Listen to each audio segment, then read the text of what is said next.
আসসালামু আলাইকুম। ওয়ালাইকুম আসসালাম। ভালো আছেন আপা? আছি ভালো। আপা, একটা খবর শুনছেন? কি খবর ভাই? রহমত মিয়া নাকি তার এবারে বোর্ডও ছেড়ে দিচ্ছে। ওনারে ছাড়তে হয় না। দেখো গা, মাইয়ারে ওরে ছেড়ে চলে গেছে।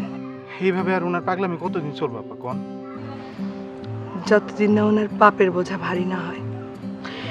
ভালো কথা, আমার স্কুলে সময় হয়ে গেছে, আমি এখন আসি ভাই। আচ্ছা আপা, আসসালামু আলাইকুম। রহমত ভাই পারলো আপার মতো এত সুন্দর মানুষকে ছেড়ে দিতে। ওর একদিন ঠিকই পস্তাইতে হইবে।